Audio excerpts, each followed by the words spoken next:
নমস্কাৰ, এই মুহূৰ্তত লৈ আহিছোঁ আপোনালোকৰ কাৰণে বহুকেইটা গুৰুত্বপূৰ্ণ খবৰ লগতে বহুকেইটা ভয়ংকৰ খবৰ। প্ৰতিটো খবৰে আপোনালোকে জনাটো অতিকৈ প্ৰয়োজনীয়। এই মুহূৰ্তত দিব বিচাৰিছোঁ প্ৰথমটো গুৰুত্বপূৰ্ণ খবৰ আপোনালোকৰ কাৰণে। ৰাজ্যৰ কৃষকৰ বাবে সুখবৰ, একাউণ্টত সোমাব 11,000 টকা। এই মুহূৰ্তত জনাই আছোঁ যোগ্য কৃষকে লাভ কৰিব 11,000 টকা ৰাজসাহায্য। সোণগুটিৰে আৰম্ভ হোৱা অসমৰ শক্তিশালী গ্ৰাম্য অৰ্থনীতিৰ এক নতুন অধ্যায়। আত্মনিৰ্ভৰশীলতাৰ দিশে অগ্ৰসৰ অসমৰ কৃষিখণ্ড।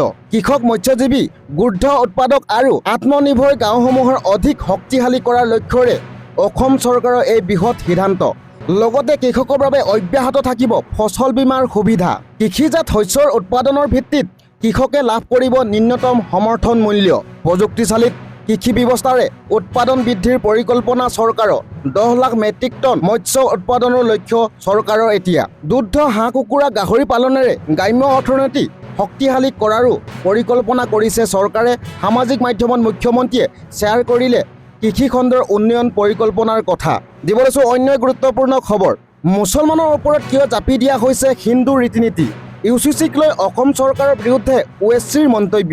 এই মুহূৰ্তত জনাইছোঁ গুৰুত্বপূৰ্ণ খবৰ আপোনালোকৰ কাৰণে। UCCৰ বিৰুদ্ধে আমিন প্ৰধান, OSCৰ কঠোৰ স্থিতি। UCC আইনক লৈ OSCৰ তীব্ৰ প্ৰতিবাদ। মুছলমানৰ ওপৰত হিন্দু বিবাহৰ ৰীতি নীতি জাপি দিয়াৰ অভিযোগ OSCৰ। তালাক আৰু উত্তৰাধিকাৰ নতুন ব্যৱস্থাৰ সংবিধানৰ উচ্ছেদ 25ৰ ধৰ্মীয় স্বাধীনতাৰ খৰ্ব কৰাৰ দাবী।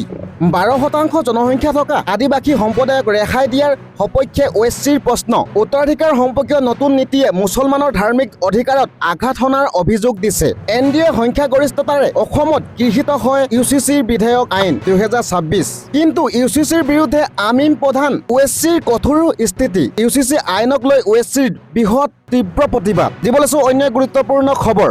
যৌতুক বিচৰাসকল শিক্ষিত মানুহ নহয়। বোৱাৰী পিতৃ মাতৃক দুৰ্ব্যৱহাৰ কৰাসকলৰ বিৰুদ্ধে কঠোৰ সৰ্বোচ্চ ন্যায়ালয়। এই মুহূৰ্তত জনাইছোঁ ছোৱালী পিতৃ মাতৃক অপমান কৰা সাহস ক'ত পালে ল'ৰাৰ পৰিয়ালে? স্বামীৰ পৰিয়ালে পত্নী অথবা পত্নীৰ পিতৃ মাতৃক ভিক্ষাৰী বুলি ক'ব নোৱাৰিব।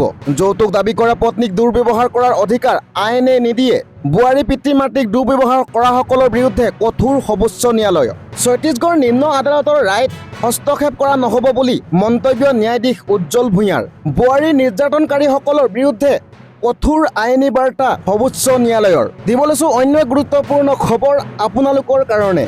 হঠাৎ বৃদ্ধি বাছৰ ভাড়া। 1 জুনৰ পৰা বাছত উঠিবলৈ হ'ব এতিয়া অতিৰিক্ত খৰচ। বিজেপি শাসিত চৰকাৰৰ ডাঙৰ সিদ্ধান্ত। এই মুহূৰ্তত জনাইছোঁ 1 জুনৰ পৰা বাছত উঠিবলৈ হ'ব এতিয়া অতিৰিক্ত খৰচ। বিজেপি শাসিত চৰকাৰৰ ডাঙৰ সিদ্ধান্ত।